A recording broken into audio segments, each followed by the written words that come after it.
டேய் அசிஸ்டன்ட் கமிஷனர்கிட்ட பேசி நீ ஏதாவது பண்ண பாருடா. டேய் அதுக்கு சான்ஸே இல்லடா. கமிஷனரே எஃப்ஐஆர் போட்டு துளசியை கோர்ட்டுக்கு அனுப்ப சொல்லிட்டாரு. இனிமே இந்த பிரச்சனையை கோர்ட் மூலியமா தானே தீர்க்க முடியும். அதுக்கு நம்ம வக்கீல தானே பார்த்தாகணும். நம்மளால ஒன்றும் பண்ண முடியாது. இவன் சரியான டவுசர் பாண்டியா இருக்கான்டா. இவன் கிட்ட பேசிட்டு இருந்தா எந்த காரியமும் நடக்காது. சரி இப்போ துளசி எங்கடா இருக்கு? நான் டவுசர் பாண்டி தான், நீ பேண்ட் பாண்டியில உள்ள இருக்கா, போய் பார்ப்போம்.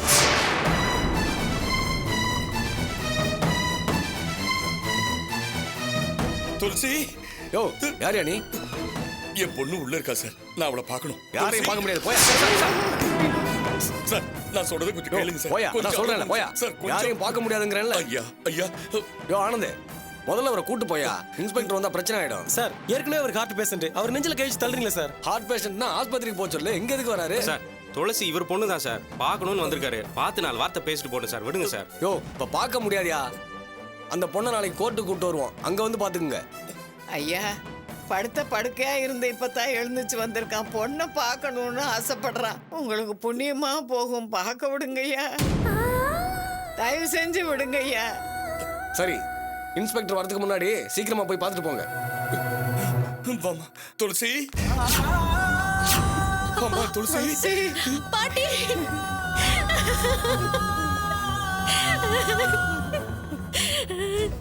என்னம்மா உன்னை பத்தி பேப்பர்ல கண்டபடி எழுதிருக்காங்க. என்னால தாங்க முடியலம்மா. ஏம்மா இப்படி பண்றாங்க? என்னாச்சு? உதவி செய்யறவங்கள நல்லவங்க நம்பினப்பா, எல்லாரும் என்ன ஏமாத்திட்டாங்க. யாருமா ஏமாத்தினது? அந்த வேலை ஏதோ நல்லவ மாதிரி நடிச்சு என்ன நல்லா ஏமாத்திட்டான் பாட்டி. வீட்டுக்கு கூட்டிட்டு போனப்போ மயக்க மருந்து கொடுத்து என்ன போட்டோ எடுத்திருக்கான். அட பாவி, அவன் நல்லா இருப்பானா? நாசமாத்தான் போயிருவான். யோ யாரையா இவங்களை உள்ள விட்டது? முதல்ல வெளியே அனுப்பியா? ஐயா என் பேத்தியை விட்டுருங்க, நாங்க கூட்டிட்டு போயிடுறோம். நல்ல ஆளு பாட்டிமா நீ. உன் பேத்தி பண்ண வேலைக்கு அவளை நான் வீட்டுக்கு அனுப்ப முடியும், கோர்ட்டுக்கு தான் அனுப்ப முடியும். நாளை கோர்ட்டுக்கு கூட்டு வருவான், அங்க வந்து பாத்துங்க. இப்ப கிளம்புங்க. ஐயா ஐயா சார் ஐயா, என் பொண்ணு அப்படிப்பட்ட பொண்ணு இல்ல சார். என்னது அப்படிப்பட்ட பொண்ணு இல்லையா? யோ உனக்கு பேப்பர் படிக்கிற பழக்கம் இருக்கா? இருந்ததுன்னா எடுத்து படிச்சு பாரியா. உன் பொண்ணை பத்தின எல்லா வண்டவாளத்தையும் போட்டு வச்சிருக்கான், வித் போட்டோவோட. என் பொண்ணு அப்பாவி சார். அவளுக்கு ஒண்ணும் தெரியாது. அந்த வேலாயுதம் தான் ஏமாத்தி திருட்டுத்தனமா அந்த போட்டோலாம் எடுத்திருக்காரு. வேணும்னா என் பொண்ணு கேட்டு பாருங்க. அப்ப போட்டோவை திருட்டுத்தனமா எடுத்திருக்காங்கங்கற. உன் பொண்ணு அந்த வேலாயத்து கூட சேர்ந்து சுத்தினதெல்லாம் பொய். கட்டின புருஷனுக்கே விவாகரத்து நோட்டீஸ் கொடுத்தாலே அதுவும் பொய். அப்படித்தானே? கட்டினவனை விட்டுட்டு இன்னொருத்தோட குடும்ப நடத்த திட்டம் போட்டிருக்காயா உன் பொண்ணு? அவளுக்கா ஒண்ணும் தெரியாது?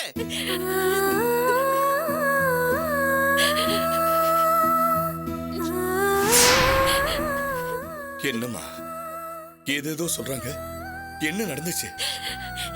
எனக்கு ஒண்ணும் தெரியாதுப்பா. அந்த வேலாயுதமும் வக்கீலும் என்னை ஏமாத்தி கையெழுத்து வாங்கிட்டாங்க. நான் நம்பி நல்லா ஏமாந்துட்டேன்ப்பா. என்கிட்ட சொல்றத இன்ஸ்பெக்டர் கிட்ட சொல்லிருக்கலாமேம்மா. நான் உண்மையை சொன்னா யாரும் நம்ப மாட்டேங்கிறாங்கப்பா. எல்லாரும் என்னையே சந்தேகமா பாக்குறாங்க. நான் சொல்றத நம்பாம எல்லாரும் என்னையே தப்பா சொல்றாங்கப்பா. அவமானத்தால என்னால பேச முடியலப்பா.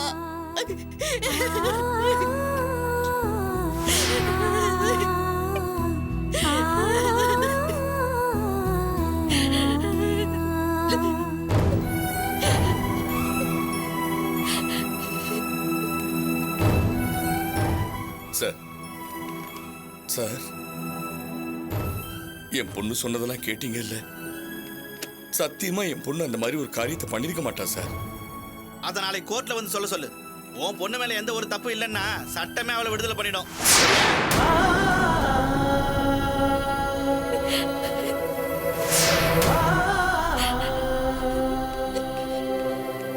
சார் நாளைக்கே சட்டம் துளசியை விடுதலை பண்ணிட்டா உங்களால பட்ட கஷ்டத்துக்கு அந்த பொண்ணுக்கு என்ன சார் நீதி? நீங்க பண்றதெல்லாம் மனித உரிமை மீறல் இல்ல? அதான பார்த்தேன். என்னடா மனித உரிமையை பத்தி இன்னும் யாரும் பேசலையேன்னு இப்பதான் நினைச்சேன். நீ வந்துட்டியா? இதுக்குதாயா உன்ன மாதிரி ஆளையெல்லாம் உள்ளேயே விடாம மாட்டடிச்சு விரட்டுற மாதிரி விரட்டுறது. சட்டப்படி நாங்க நடவடிக்கை எடுத்தா அது மனித உரிமை மீறலா? ஏமா இந்த பொண்ணை சப்ஜெக்ட் கூட்டு போனோம், வண்டிட்டு கூட்டிட்டு வாங்க. நவரியா சார் சார் சார் அப்படியே துளசி.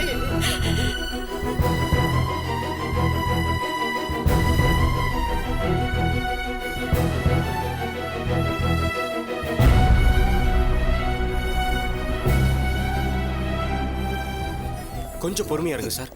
துளசி என் பொண்ணு ஜெயிலுக்கு கூட்டிட்டு போறாங்க. சார் துளசியை சப் ஜெயிலுக்கு தான் சார் கொண்டு போறாங்க. அங்க ஒன்றும் விசாரிக்க மாட்டாங்க சார். நாளைக்கு கோர்ட்டுக்கு கூட்டிட்டு வருவாங்க, அங்க வச்சு பேசிக்கலாம் சார். கோர்ட்ல கண்டபடி எல்லாம் கேள்வி கேட்பாங்களே, தெரிஞ்சவங்க கிட்டயே பேசுறதுக்கு என் பொண்ணு கூச்சப்படுவா.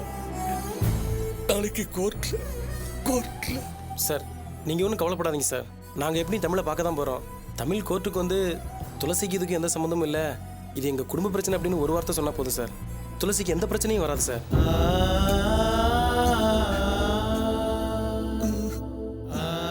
ஆமா சார், துளசி மேல சந்தேகப்பட்டு கேஸ் கொடுக்குற உரிமை தமிழுக்கு மட்டும்தான் சார் உண்டு. அவங்க அம்மா தலையிட்டதே தப்பு. தமிழே நேர்ல கோர்ட்டுக்கு வந்து துளசி மேல எந்த சந்தேகமும் இல்லைன்னு சொல்லிட்டா, அவ மேல கேஸ் கொடுக்க யாருக்கும் எந்த உரிமையும் இல்லைன்னு சொல்லிட்டா, இந்த கேஸே ஒண்ணும் இல்லாம ஆயிரும் சார்.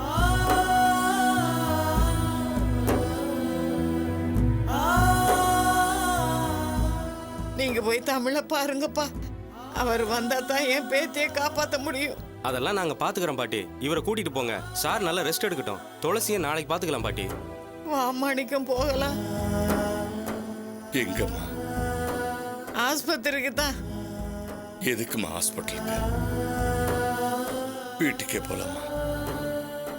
இந்த கொடுமை எல்லாம் பார்க்கறதுக்காகவா நான் உயிர் பழிச்சு ஆஸ்பத்திரியில இருந்து இங்க வந்தேன்? என் பொண்ணை என்னால காப்பாற்ற முடியலம்மா. அப்புறம் எதுக்காகமா நான் உயிரோட இருக்கணும்?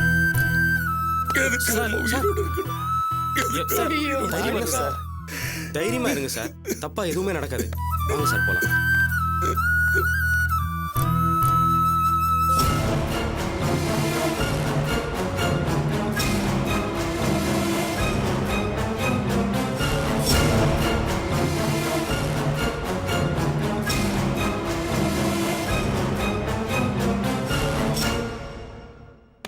சஸ்பென்ஸ் வைக்காம என்ன நடந்ததுன்னு சொல்லு.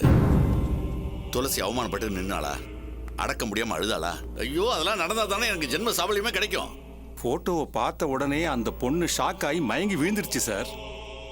சாதிச்சிட்டேன்டா. கலர்ஃபுல்லான ஒரு போட்டோ, கம்பீரமான ஒரு பொண்ணை குப்புறத்தில் இருந்துச்சு பாத்தியா? போட்டோ ஒரு பொண்ணை பணமா மாத்திருமா என்ன? உங்களை விட்டா வேற யாராலையும் இதை பண்ணிருக்க முடியாது sir. Photos are very effective. Jayaraj, வக்கீல் நம்ம ரொம்ப புகழ்ற மாதிரி தெரியுது. ஆமாங்கய்யா, அவர் ஃபீஸ் அதிகமா எதிர்பார்க்குற மாதிரி தெரியுது. எவ்வளவு ஃபீஸ் கேட்டாலும் தரலாம்டா அமுல் பேபிக்கு. நடந்ததை லைவா சொல்லிட்டு இருக்கியே. மேல சொல்லு, மேல சொல்லு. ஸ்டேஷன்ல இருந்த எல்லாருமே அவளை கேவலமா பார்த்தாங்க சார். இனிமே அவ உயிரோட இருக்கிறதுல உபயோகமே இல்லை. செத்துட்டானே வச்சுங்களேன். பல பேர் அறிய தாலி கட்டி அவளை மரியாதையான பொண்டாட்டியா வச்சுக்கலான்னு ஆசைப்பட்டேன். அந்த மரியாதை அவளுக்கு இல்லாம போச்சு. பத்திரிக்கை அடிச்சு கல்யாணம் பண்ண காத்திருந்தவனை அவமானப்படுத்திட்டு இன்னொருத்தனோட ஓடி போனான். இப்போ பத்திரிக்கை மூலமாவே மானத்தை வாங்கிட்டேன். பேப்பருக்கு ஏகப்பட்ட டிமாண்ட் வந்துருச்சியா? துளசிங்கிற புனிதமான பேரோட இருந்தவளை நாத்தம் பிடிச்ச எருக்கஞ்செடியா மாத்திட்டேன். இனிமே அவளை பார்க்குற எல்லாருமே அருவருப்போட தான் பார்ப்பாங்க. சார், புருஷன் மேல மோசமான குற்றச்சாட்டை சொல்லி அந்த பொண்ணு விவாகரத்து கேட்கறான்னு சொன்ன உடனே தமிழரசோட அம்மா பார்த்த பார்வை இருக்கே, ஐயோ, கெரசின் டின்னும் தீப்பெட்டியும் கொடுத்திருந்தா அந்த பொண்ணை ஸ்டேஷன்லயே பத்த வச்சிருப்பாங்க. இந்த வெறுப்பு எல்லாருக்கும் அவ பேர்ல வரணும்னு தான் நான் ரொம்ப சிரமப்பட்டு இப்படிலாம் செஞ்சேன். ஹாஸ்பிட்டல் இருக்கிற அவ புருஷனுக்கு தெரிஞ்சா கண்டிப்பா அவளை வெறுத்து ஒதுக்கிடுவான். அப்புறம் அவளை என்ன சார் பண்ண போறீங்க? இனிமே அவளோட ஒவ்வொரு நிமிஷமும் அவளுக்கு நரகமா இருக்க மாதிரி தான் செய்வேன். அவ கால் வைக்கிற இடத்துல நான் முள்ளு வைப்பேன். அவ படுக்கிற இடத்துல நெருப்ப கொட்டுவேன். அவ நிம்மதி இல்லாம தவிக்கணும். அந்த அளவுக்கு என்ன நோகடிச்சிருக்கா. இமையில மண்ணு இல்ல சார், நீங்க கண்ணுல விழுந்த மிளகாத்தூள். இனிமே அவளால நிம்மதியா தூங்க முடியாது. Sister, hello. வேலாயுதம், நான் அக்கா பேசுறேன்டா. அங்க என்னடா நடந்துட்டு இருக்கு? பேப்பர்ல துளசியை பத்தி மோசமா போட்டிருக்காங்க. நான் பேப்பரே படிக்கலையே. ஆமா, நீங்க என்ன பண்ணிட்டு இருக்கீங்க? சரி, பேச்ச மாத்தாத. துளசி என்னடா பண்ணி தொலைச்ச? பேப்பர்ல கண்டபடி எழுதி போட்டோ கூட போட்டிருக்காங்க. அக்கா, கண்டபடி எழுதின பேப்பரை நீங்க ஏன் படிக்கிறீங்க? கோவிலுக்கு போனா சாமியை மட்டும் கும்பிடுங்க. நீ அங்க பாவத்தை பண்ணிட்டு இருக்கும்போது நான் இங்க சாமியை கும்பிட்டு என்னடா பிரயோஜனம்? அந்த சாமியை நம்மள மன்னிக்காது. மன்னிக்காத சாமியை நீங்க கும்பிடுறீங்க. திமிரா பேசாத. அந்த துளசி என்னடா பண்ண? அவளை ஒன்னும் பண்ணலக்கா. நீ கும்பிடுற சாமி சத்தியமா நான் அவளை ஒன்னும் பண்ணல. வேண்டாண்டா. நல்லவங்க வாழ்க்கையில விளையாடுனா நம்ம வாழ்க்கை நாசமாயிடும். அந்த பொண்ணுக்கு துரோகம் பண்ணிடாத. அப்படி பண்றது உடனே அழிச்சுக்கிறதுக்கு சமம். நான் எந்த துரோகமும் பண்ணலக்கா. அப்படியே பண்ணாலும் என் வாழ்க்கை ஒன்றும் அழிஞ்சிடாது. நீ கும்பிடுற சாமி என்னை காப்பாத்தும்ல. உன் பேச்சே ஒரு மாதிரியா இருக்கேடா. டேய், அந்த பொண்ணு உன் உயிரை காப்பாத்துற தெய்வம். அவளுக்கு நீ துரோகம் நினைச்சா எப்பவுமே உருப்பட முடியாது. பாத்துற. டேய் டேய் டேய், அட பாவி, புத்தியை காமிச்சிட்டானே. ச்சே, என்னாச்சு திலகா? பேசிட்டே இருக்கும்போது போனை கட் பண்ணிட்டாங்க. இன்னும் அவன் திருந்தலைங்க. நல்லவன் மாதிரி நடிச்சு நம்மள ஏமாத்தி இருக்கான்.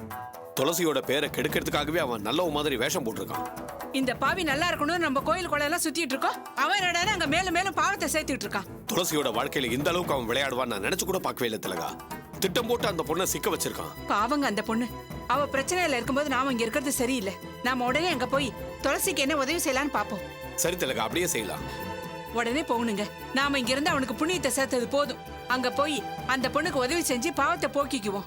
சீக்கிரம் போய் போறதுக்கு ஏற்பாடு பண்ணுங்க. இப்ப திடீர்னு கிளம்பணும்னா ட்ரெயின் பஸ் எதுவும் இருக்காதே. என்னங்க, கார் பிடிச்சு போவோம், இல்ல லாரியாவது பிடிச்சு போவோம். ஒரு நிமிஷம் கூட இங்க இருக்க கூடாது. நாம உடனே கிளம்புறதுக்கு ஏதாவது வழி பண்ணுங்க. நான் எல்லாத்தையும் எடுத்து வைக்கிறேன். சரி, நான் டிராவல்ஸ்ல போய் விசாரிச்சுட்டு வரேன். நீ புறப்படுறதுக்கு உண்டான எல்லா ஏற்பாடையும் பண்ணி வை. சரிங்க. சீக்கிரம் அதை வந்துடுறேன்.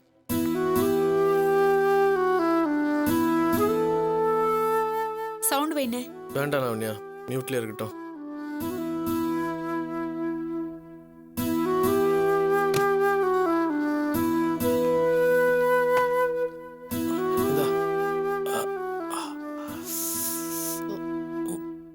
உங்களுக்கு ஸ்கேன் பண்ணணும்னு டாக்டர் சொல்லியிருக்காரு. ஸ்கேனிங்கா? ஆமா.